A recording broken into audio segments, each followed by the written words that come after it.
Vice President for Speed Global Services. We are an international freight forwarder. We're a customs broker.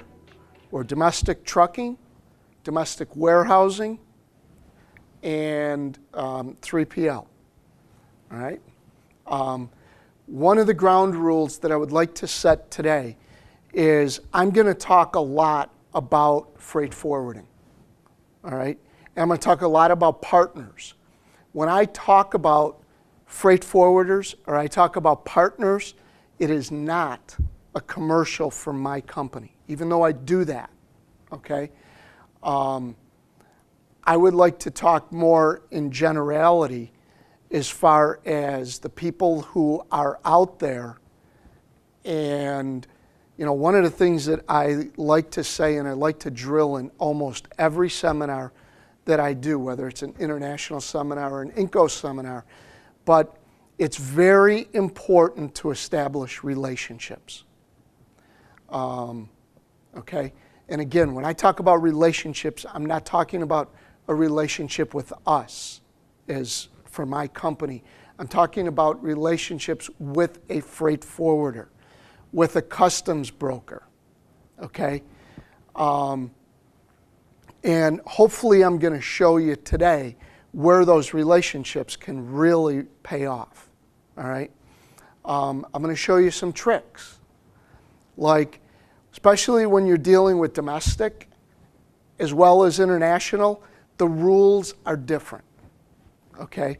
And I know a lot of times companies try to mix those two rules and think they're the same and think that they're going to apply the same way. They don't, all right?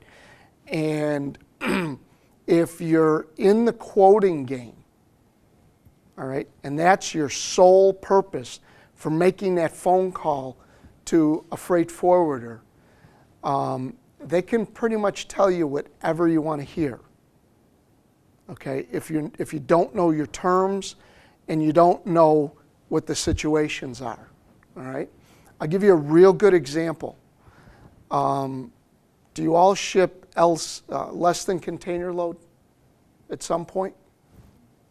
Okay, is there anybody that doesn't know the term less than container load? Okay.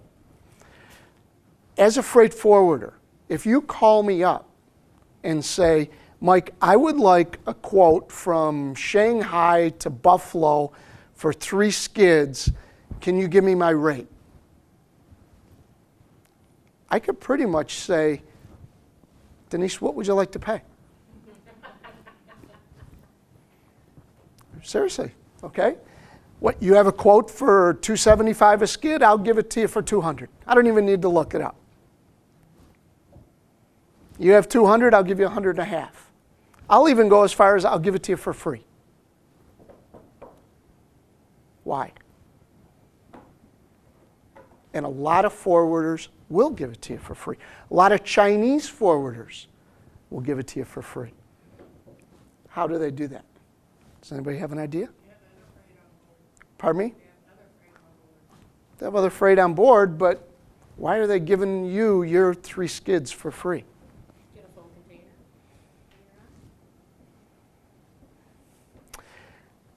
When you ship less than container load, okay, you have warehousing charges. And a lot of people don't think about those warehousing charges. And if I give you $100 a skid, I might be giving, and that's all you're asking for, I'm going to tell you for 3 skids, I'll give you $300, and we'll move 3 skids for you from Shanghai to Buffalo. But I'm also going to tell you that it goes through the Port of Long Beach, and the warehouse I use